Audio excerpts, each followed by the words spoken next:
Hindi naman mahirap ibigay ang tiwala sa iba, lalo na kung sa asawa mo. Pero hanggang kailan at ilang porsyento ba ang kaya mong ibigay sa kanya para maging kampante ka at masasabi mong panatag ng loob mong iwan ang asawa mong mag-isa? Mga kaibigan, isang kakaibang istorya ng buhay ang ating bibigyang daan ngayong oras na ito. Tara na po at atin nang himay-himayin ang kwento ng buhay mula kay Rodney. Itago niyo po ako sa pangalang Rodney. 32 years old. Bale, 5 taon na rin akong seaman at pabalik-balik na lang sa laot. Nagkaroon din ng asawa pero wala pa kaming anak. Dahil ang sabi niya, hindi pa raw siya handa. At dahil mahal ko siya, nirespeto ko ang desisyon niya. Nagpatuloy lang ako sa pagiging seaman. At siya naman, nag-focus siya sa negosyong minana niya sa mga magulang niyang namayapa na. Nag-iisang anak lang ang asawa ko. At lahat ng mga ari-arian ng mga biyanan ko ay naiwan sa kanya. Marami siyang mga kasama. Ayaw kong umasa na lang sa kanya dahil ayaw kong iisipin niyang umaasa lang ako sa mga negosyo nila o yung mga minana niya. Malaki ang tiwala ko sa misis ko. Kaya naman, hinayaan kong siya na lang ang mag-asikaso sa mga negosyo niya. Ako naman, gaya nga ng nasabi ko, nagpatuloy lang ako sa pagiging isang seaman. Hanggang sa isang araw, tinanong niya ako kung pwedeng dun daw muna sa bahay namin ang isa sa mga tauhan niya. Ayon sa kanya, matagal na rin na nagtatrabaho sa kanila. Siya, si Lino. Si Lino ang isa sa mga pinagkakatiwalaan niya. At dahil maganda naman ang record nito, pumayag ako sa sinabi niyang si Lino ang makakasama niya sa bahay pag sumasampa na ako sa barko. Mula nung araw na pumayag na ako sa sinabi ng asawa ko, agad na niyang tinawag si Lino at pinapunta na niya sa bahay namin. Nung nakita niya si Lino, hindi man lang sumagi sa isip kong makakagawa siya ng hindi maganda. Sa madaling salita, naging panatag ang loob kong iwan ang dalawa sa loob ng bahay namin. 3 buwan lang ang binigay ng bakasyon ko noon. Kaya yung 3 buwan na yun, sinulit ko at talagang ibinigay ko ang atensyon ko sa asawa ko kahit na sobrang abala siya sa kanyang negosyo. Ginawa ko pa rin yung makakaya ko para naman wala siyang masabi sa akin.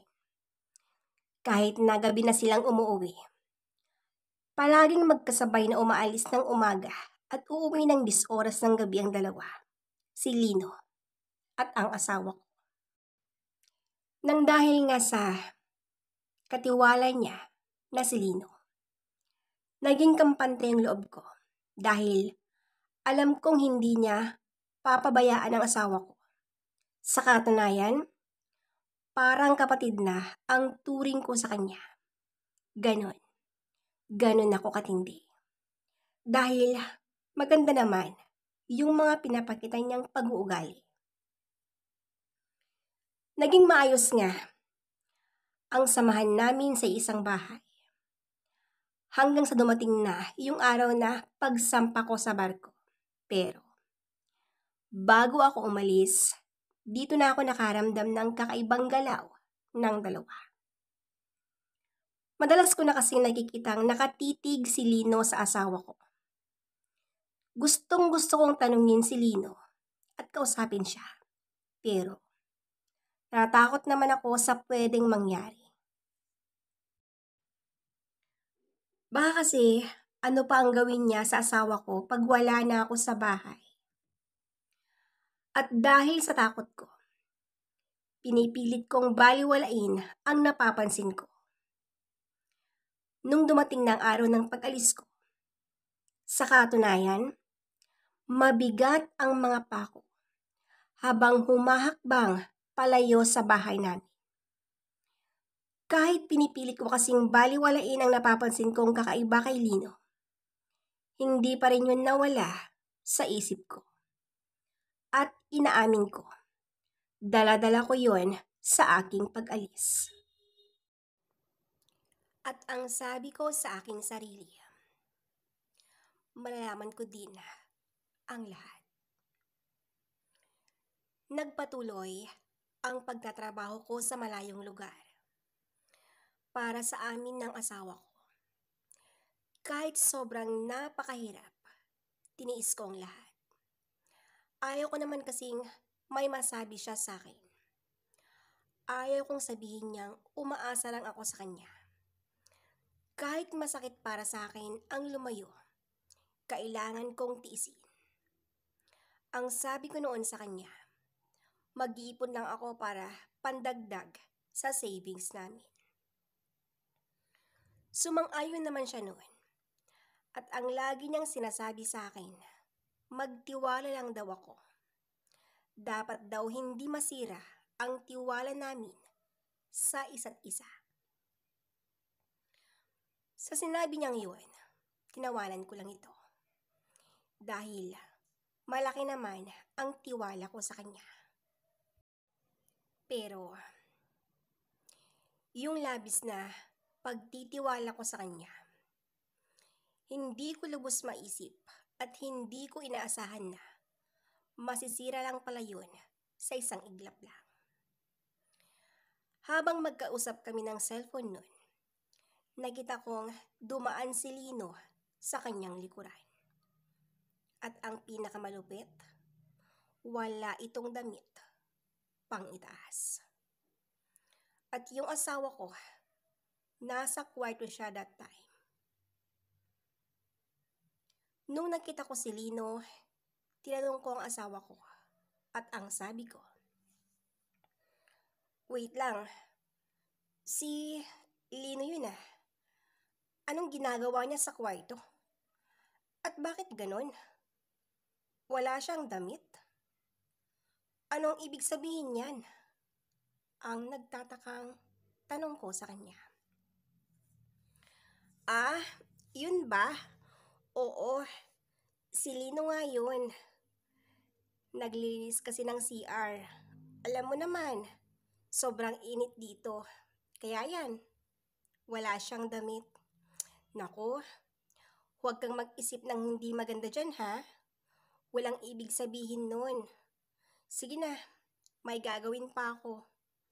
Mag-usap na lang tayo mamaya. Sabay off sa kanyang cellphone. Hindi man lang niya hinintay ang isasagot ko sa kanya. At mula nung nakita ko si Lino sa kwarto namin ng asawa ko, mas lalong lumakas yung kutob kong iba ang ginagawa nilang dalawa. Pero kahit ganon ang nakita ko, naging kalmado pa rin ako. Yung dating mainit na samahan namin ng asawa ko, biglang napalitan ng sobrang napakalamig. Oo, naging malamig na ako sa kanya. Tiniis ko ng ilang buwan ang lahat. Hanggang sa dumating na yung araw ng pag-uwi ko. Hindi ko na sinabi sa asawa kong uuwi na ako. Sa madaling salita, sinurpresa ko sila. Umuwi na nga ako noon, dala-dala ko ang sakit na aking nararamdaman. Walang nakakaalam na uuwi na ako. Kaya, nung nakatayo na ako sa harapan ng pintuan ng bahay namin, nanginginig ang mga kamay ko habang pinipihit ko ang seradora. Nag-ipon ako ng lakas para mabuksan ko yun. Hindi ko kasi alam kung ano ang makaganapan sa loob ng bahay.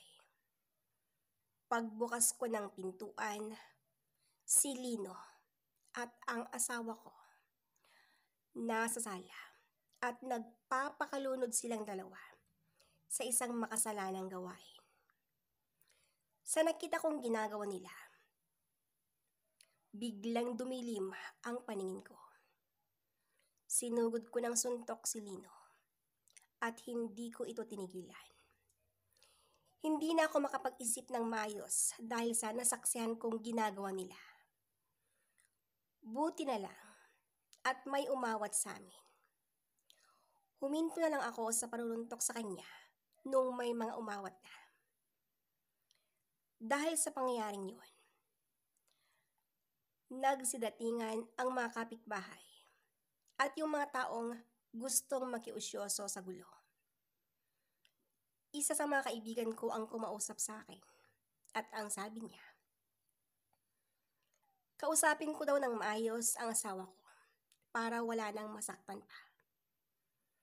Matalik kong kaibigan ang tao na ito. Kaya, sinunod ko ang sinabi niya. Kinausap ko nga ang asawa ko at mas minabuti na lang namin ang magkanya-kanya na lang. Umalis ako sa bahay na iyon at hindi na ako interesado sa asawa ko at sa lahat ng mga minana ng dati kong asawa. Nung time na nagpasya akong umalis, nagmamakaawa ang misis kong ayusin na lang namin ang nasirang relasyon. Pero hindi na ako pumayag pa. Naging bato na ang puso ko. Sino nga ba or sino pa ba yung taong maluloko niya? Nakita ko na ng harap-harapan ang ginawa niyang pagtataksil. Wala naman sigurong may gusto na patuloy na lokohin ang kapareha. Kaya hindi ko siya pinakinggan. Kahit na lumuhod pa siya sa aking harapan, umiyak, at humingi ng tawad ng paulit-ulit. Hindi ko na siya pinakinggan pa. Oo, tao lang din ako. Nagkakamali.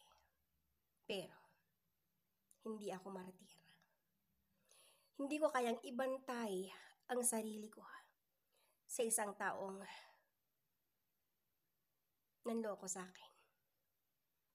Hindi ako papayag na paulit-ulit niya akong lolokohin. At alam ko, kahit nangako siya na hindi na niya ulitin, hindi na ako maniniwala sa kanya. Yung pagtitiwalang binigay ko sa kanya, wala na. Sinira na niya. At yung tiwalang yun, hindi na may babalik pa kailanman. Umalis ako sa bahay na yun at nagpasya akong magtungo na lang muna sa bahay ng isa sa mga kaibigan ko. Nakiusap akong mag-stay muna ako doon ng kahit isang linggo lang para makapag-isip ng maayos. Pagkalipas ng isang linggo, hindi ko inaasahan na biglang susulpot ang misis ko at ang sabi niya, Rodney, nandito ka lang pala. Bakit hindi ka umuwi sa bahay? Anong ginagawa mo dito? Ano na lang ang sasabihin ng kaibigan mo? Isipin niyang taksil ako at malamang sinabi mo na sa kanyang dahilan kung bakit ka napasugod dito. Hindi ka ba nahihiya? Hindi mo lang ba ako bigyan ng kahit konting kahihiyan? Rodney, kinakausap kita. Pwede ba? Huwag kang palakad-lakad dyan. Hilong-hilo na ako sa'yo. Ang wika nito. Oh, bakit ka rin dito? Anong ginagawa mo dito? Tahimik na ang buhay ko dito. At eto nga paalis na. At sana, please lang, lubayan mo na ako. Magsama na kayo ng lalaki mo. Bakit? Kulang pa ba yun? Hindi ka ba kontento sa kanya? O hindi ka na kontento? Kaya heto ka ngayon. Bumabalik ka. At pwede ba? Huwag mong sabihin sa akin na bigyan kita ng kahiyan dahil ikaw ang gumawa ng lahat. Bakit di mo naisip yan bago mo ginawa yung kasalanan na yun? Wala kang karapatan na pagsabihan ako ng ganyan. Inuulit ko, lubayan mo na ako. Magkanya-kanya na tayo. Ayoko na sa'yo. Kung ang inaakala mo, mabibilog mo pa ang ulo ko, nagkakamali ka. Hindi na ako pauto sa'yo. Ang dami mong sinabi nun. Grabe. Hindi ko nga alam kung bakit nagtiwala pa ako sa'yo. Biruin mo yun. Sa'yo mismo nang galing na dapat magtiwala tayo sa isa't isa. 100% ang ibinigay ko sa iyong tiwala. Pero anong ginawa mo? Sabihin mo nga sa akin, anong ginawa mo? Sinira mo ang tiwalang ibinigay ko sa iyo. Ang lakas ng loob mo ang kapal-kapal ng pagmumukha mo. Hindi ko alam kung ilang inches ba yung kakapal yung pagmumukha mo. Sige na. Bago pa ako makaisip ng hindi maganda, parang awa mo na. Umalis ka na. At sana, ito na yung huling pag-uusap natin. Ayaw ko na. Tuldukan na natin to. Hindi na ako magpapaalipin sa'yo. Hindi na ako maging sunod-sunuran sa mga gusto mo. Kahit na marami kang pera, hindi mo na ako makukuha. Ang sambit ko sa misis ko. Ang yabang mo naman, ang galing mong magsalita. Akala mo perpekto kang tao? Bakit? Malinis ka ba? Wala ka bang kasalanan? Hindi ka man lang ba nakagawa ng kasalanan?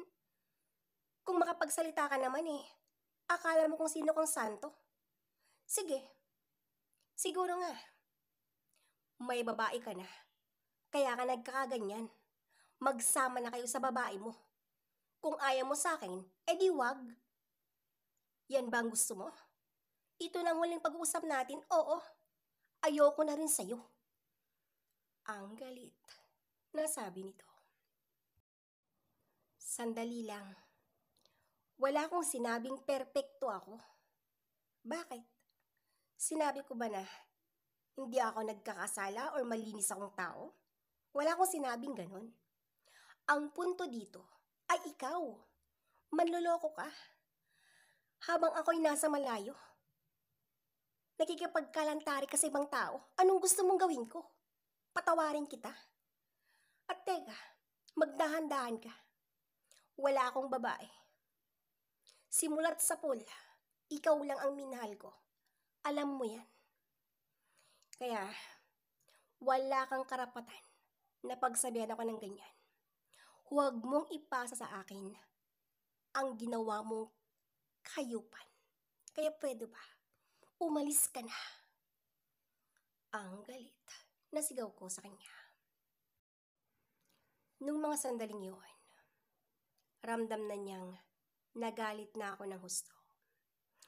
Nakita kong natakot siya dahil alam na niya ang pwede kong gawin.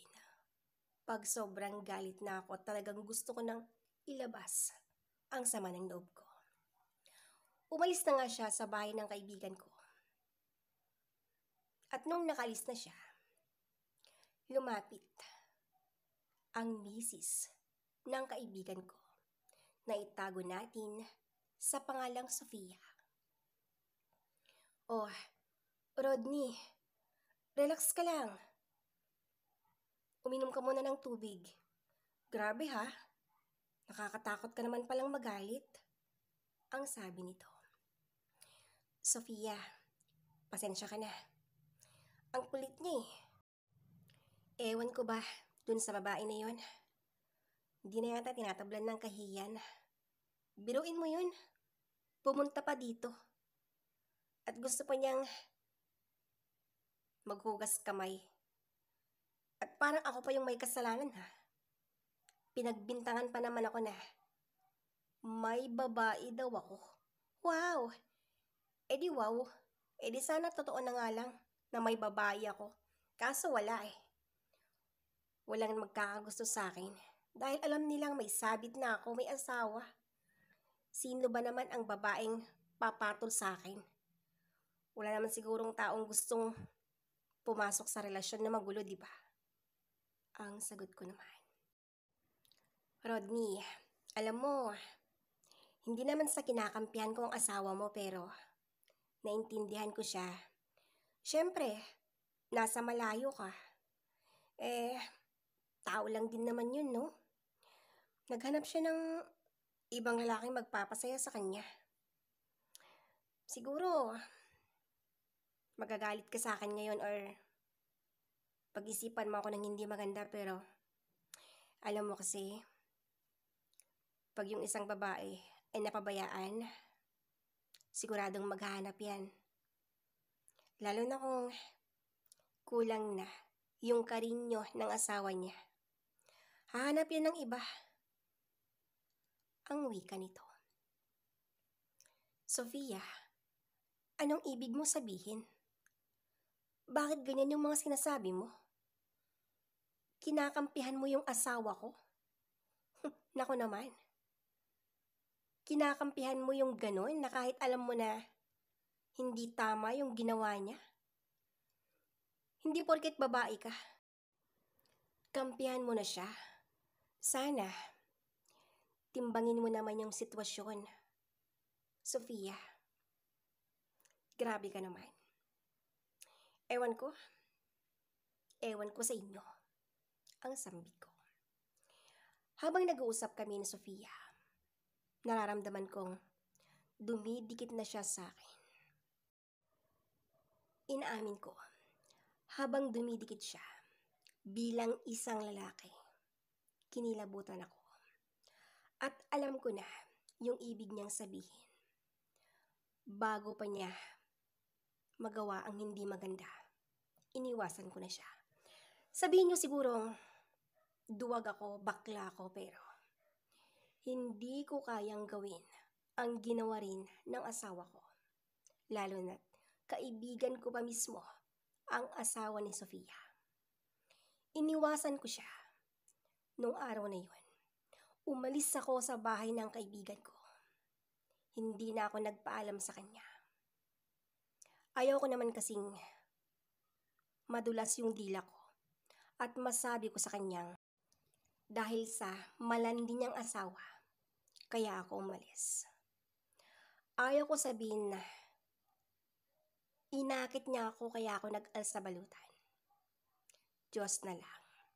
Diyos na lang ang bahala ng lahat. Basta ang ginawa ko na lang, umiwas na lang ako at itikom ang bibig. Ayaw ko nang magsalita pa. Sa ngayon, nandito ako sa lugar ng mga magulang ko. At sa susunod na buwan, sasampa na ulit ako sa barko.